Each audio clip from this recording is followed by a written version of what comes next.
নমস্কার বন্ধুরা, Shampa special kitchen with village food চ্যানেলে আপনাদের সকলকে স্বাগত। আশা করি আপনারা সবাই খুব ভালো আছেন। আবারও আমি আজকে চলে এসেছি একটি নতুন ভিডিও নিয়ে। বন্ধুরা, এখন তো গরম পড়ে গেছে, আর এই গরমের মধ্যে কিন্তু মশার উপদ্রব খুব বেড়ে গেছে। বাচ্চা বড় মশা কিন্তু কাউকেই রেহাই দেয় না। আর এই মশার কামড়ের ফলে কি হয় না, ডেঙ্গু ম্যালেরিয়ার মতো ভয়ঙ্কর রোগের সৃষ্টি হয়। তাই মশাগুলোকে মারার জন্য আমরা তো বাইরে থেকে বিভিন্ন রকম কয়েল, স্প্রে, অয়েল কিনে নিয়ে আসি, কিন্তু এগুলো আমাদের স্বাস্থ্যের জন্য ভীষণ ক্ষতিকর। বিশেষত বাড়িতে যদি বাচ্চা এবং বয়স্ক লোকেরা থাকে, তাদের জন্য কিন্তু মারাত্মক ক্ষতিকর। তাই বন্ধুরা, আপনারা বাড়িতে থাকা কয়েকটি উপকরণ দিয়ে যদি একটি ঘরোয়া রেমেডি বানিয়ে নেন, তাহলে দেখবেন খুব সহজেই মশা আপনাদের বাড়ি থেকে বিদায় নিয়ে এসে মশার উপদ্রব অনেক কমে যায়, আর আপনারাও নিশ্চিন্তে ঘুমোতে পারবেন। তাহলে চলুন বন্ধুরা, ভিডিওটি শেষ পর্যন্ত দেখে নেওয়া যাক। বন্ধুরা, আমি এখানে একটি পাত্র নিয়েছি, আর এই পাত্রটি কিন্তু আমার কোনো কাজেই লাগে না, সেই রকম একটি পাত্র এখানে নিয়েছি। এবার এই পাত্রের মধ্যে আমি নিয়ে নেব সরিষার তেল। বন্ধুরা, যে সরিষার তেল আপনারা রান্নার কাজে ব্যবহার করেন, সেই সরিষার তেল আপনারা এখানে নিয়ে নেবেন। বেশ খানিকটা আমি নিয়ে নিচ্ছি, আর অবশ্য আমার যতটুকু প্রয়োজন ছিল আমি নিয়েছি। আপনাদের যদি বেশি প্রয়োজন হয়, তাহলে আপনার তেলটা একটু বেশি করেই নেবেন। এবার আমি নিয়ে নিচ্ছি নিম পাতা। এই রকম নিম পাতা তো কম বেশি সকলেরই বাড়ির আশেপাশে রয়েছে। এই নিম পাতা আমি বেশ কয়েকটা নিয়ে নিচ্ছি। পাতাগুলোকে ভালো করে ছড়ে নিয়ে আমি তেলের মধ্যে দিয়ে দিচ্ছি। এবার আমি এই নিম পাতার সঙ্গে দিয়ে দেব জোয়ান। বন্ধুরা, যে জোয়ান আপনারা এমনিতে সচরাচর খেয়ে থাকেন, সেই জোয়ানই এখানে ইউজ করবেন। আমি এখানে জোয়ানের প্যাকেট একটা নিয়েছি। এখন আমি প্যাকেটটা কেটে নেব। প্যাকেটটা কেটে আমি অল্প একটু হাতের মধ্যে নিয়ে নেব। এই জোয়ানের কিন্তু উপকারী গুণ প্রচুর রয়েছে। এই জোয়ানের গন্ধে কিন্তু মশা মাছি কিন্তু একদমই থাকে না। তাই আমি এখানে বেশ খানিকটা জোয়ান নিয়ে নিয়েছি। এবার এই জোয়ানটা হাতের মধ্যে নিয়ে আমি ভালো করে মলে নেব।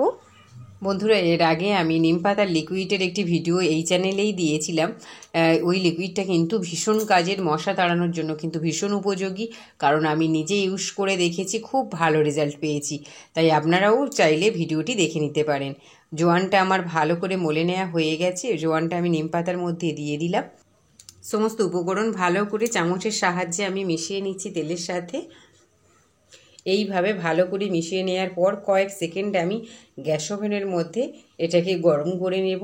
বন্ধুরা, যেহেতু এখানে নিম পাতা রয়েছে, সেই সঙ্গে রয়েছে জোয়ান, তাই কিন্তু এটা খুব ভালো একটা স্ট্রং রেমেডি বলতে পারেন, যেটা মশা তাড়ানোর জন্য কিন্তু ভীষণ উপযোগী। এবার গ্যাস ওভেনটা অন করে আমি কয়েক সেকেন্ড একটু গরম করে নিচ্ছি। বন্ধুরা, পাত্রটা আপনারা বুঝে সুঝে নেবেন, কারণ যেহেতু তেলটা গরম করার ব্যাপার থাকবে, তাই কিন্তু যে কোনো পাত্র হলে কিন্তু হবে না।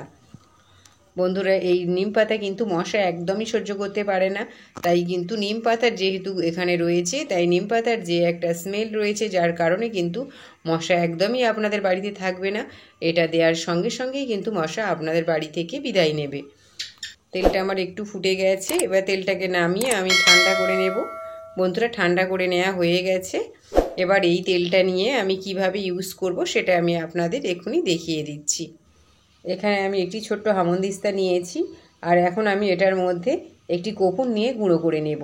বন্ধুরা, এই কর্পূর কিন্তু পোকামাকড়, মশা মাছি তাড়াতে ভীষণভাবে সাহায্য করে। তাই এখানে একটি কর্পূর আমি নিয়ে নিচ্ছি, আর এই কর্পূরটাকে আমি ভালো করে গুঁড়ো করে নিচ্ছি। একেবারে মিহি করে গুঁড়ো করে নিচ্ছি, যাতে এটা তেলের সাথে মিশে যায়। ভালো করে গুঁড়ো করে নেওয়ার পর আমি কি করব না, একটা ছোট্ট চামচের সাহায্যে তুলে নেব। আমার কর্পূরটা গুঁড়ো করে নেওয়া হয়ে গেছে। আমি এবার একটি চামচের সাহায্যে তুলে তেলের মধ্যে মিশিয়ে দিচ্ছি। বন্ধুরা, কর্পূরটা কিন্তু তেলের মধ্যে দেওয়ার পর সম্পূর্ণ একটা অন্যরকম গন্ধ ছাড়ছে, যেটা কিন্তু মশার একদমই ভালো লাগে না। কর্পূরটা আমি পুরোটা দিয়ে দিলাম। এবার কি করব না, আমি তেলের মধ্যে কর্পূরটা ভালো করে মিশিয়ে নেব, যাতে সমস্ত উপকরণ তেলের সাথে ভালো করে এইভাবে ভালো করে মিশিয়ে নেওয়ার পর আমি এটাকে কিভাবে ব্যবহার করব, সেটা আমি আপনাদের এক্ষুনি দেখিয়ে দিচ্ছি। বন্ধুরা, আমার কিন্তু তেলের সাথে সমস্ত উপকরণ ভালো করে মিশিয়ে নেওয়া হয়ে গেছে। এবার এই তেলটা নিয়ে আমি কি করব না, আমাদের যে মশা মারা যে সমস্ত অয়েল রয়েছে, সেগুলো যখন ফুরিয়ে যায়, আমরা ওর কন্টেনারগুলো তো নিয়ে ফেলে দিই, কোনো রকম কোনো কাজে লাগাই না। কিন্তু না বন্ধুরা, এখানে আমি এই কন্টেনারটা রেখে দিয়েছিলাম, আর এখন আমি কি করব না, উপরে যে রিফিলটা রয়েছে সেটা আমি খুলে নিচ্ছি। এইভাবে হাতের সাহায্যে খুলে নিলাম। এবার আমি নিয়ে নিচ্ছি একটি ফানেল। বন্ধুরা, যে ফানেল আমরা সচরাচর ব্যবহার করে থাকি সেই ফানেল আমি এখন এই কন্টেনারের মধ্যে দিয়ে দিচ্ছি। দিয়ে আমি এর উপরে দিয়ে দেবো একটি ছাঁকনি দিয়ে ছেঁকে নেওয়ার ফলে কি হবে না, কোনো রকমভাবে ভিতরে এই যে নিম পাতাগুলো বড় বড় রয়েছে সেগুলো যাওয়ার আর কোনো চান্স থাকবে না। ছাঁকনির সাহায্যে একটু ছেঁকে নিলেই কিন্তু তেলটা একদম পরিষ্কার হয়ে যাবে। আমি ভালো করে চামচের সাহায্যে চেপে চেপে দিয়ে তেলটা বের করে নিচ্ছি। এইভাবে তেলটা বের করে নেওয়ার পর এটাকে কিভাবে আপনারা ইউজ করবেন সেটা আমি আপনাদের এখনই দেখিয়ে দিচ্ছি।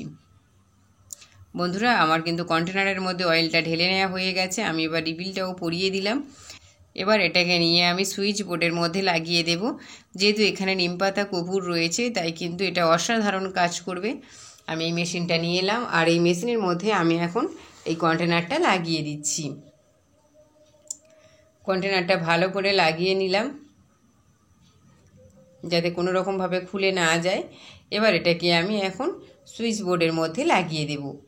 যে এক্সেস অয়েলটা আমার বাটির মধ্যে ছিল সেটা দিয়ে আমি আপনাদের আরও একটি প্রসেস দেখিয়ে দিচ্ছি। বন্ধুরা, এই প্রসেসটা যদি আপনারা করতে না পারেন তাহলে এই প্রদীপ দিয়ে এই প্রসেসটাও আপনারা করতে পারেন। তাহলে দেখবেন কোনো রকমভাবে মশা ধারে কাছে আসছে না। এখানে আমি তুলো নিয়ে নিয়েছি আর এই তুলো দিয়ে আমি এখন প্রদীপের সলতে বানিয়ে নিচ্ছি। এইভাবে বানিয়ে নেওয়ার পর আমি কি করব না, তেলের বাটির মধ্যে ভালো করে এটাকে ডুবিয়ে নেব। তেলের বাটির মধ্যে এখন অনেকটা তেল রয়েছে। এই তেলের বাটির মধ্যে আমি এখন প্রদীপের সলতেটা ভালো করে ডুবিয়ে নিচ্ছি। সলতেটা ভালো করে তেলের মধ্যে ডুবিয়ে নেওয়ার পর এবার এটিকে আমি প্রদীপের মধ্যে দিয়ে দেব। যেহেতু এখানে নিম পাতা রয়েছে সেই সঙ্গে জোয়ান আর কর্পূর রয়েছে তাই এর কিন্তু যে গন্ধটা ছাড়বে প্রদীপটা জ্বালার পর তার ফলে কি হবে না, ঘরে থেকে সমস্ত মশা একদম বাড়ির বাইরে চলে যাবে। আমি চলেছি সুইচ বোর্ডের কাছে। এবার আমি মেশিনটা ভালো করে গুঁজে দিলাম। এর ফলে কি হবে না, মশাগুলো যা ভিতরে রয়েছে সমস্ত মশা কিন্তু বাইরে পালিয়ে যাবে। এবার আমি চলে এসেছি ডাইনিং টেবিলের কাছে। বন্ধুরা, রাত্রিবেলা যখন আমরা ডিনারে বসি তখন কিন্তু মশা আমাদের একদমই ছেড়ে কথা বলে না। তাই আমি প্রদীপটা জেলে খাওয়ার আগে একটু ডাইনিং টেবিলের কাছে ঘুরিয়ে নিচ্ছি যাতে মশা যা থাকবে তা সমস্ত বাইরে বেরিয়ে যায়।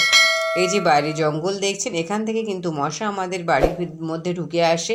তাই আমি এখানে জেলে দিচ্ছি। এই প্রদীপের সলতের যে গন্ধটা ছাড়ছে তার ফলে কি হবে না, মশা একদমই ভিতরে ঢুকবে না, সমস্ত মশা বাইরে পালাবে। আরও আমি চলে এসেছি ঘরের কোনায়। এখানেও কিন্তু প্রচুর মশার উপদ্রব হয় তাই আমি এখানেও একটুখানি বসিয়ে দিলাম যাতে মশা এর গন্ধে পালিয়ে যায়। একটু ঘুরিয়ে নিয়ে আমি চলে এসেছি সোফার কাছে। বন্ধুরা, বাচ্চারা যখন সোফায় বসে থাকে তখন কিন্তু মশা তাদের পায়ে কামড়াতে থাকে, তাই আমি সোফার কাছেও একটু ঘুরিয়ে দিচ্ছি। ভিডিওটি শেষ পর্যন্ত দেখার জন্য ধন্যবাদ।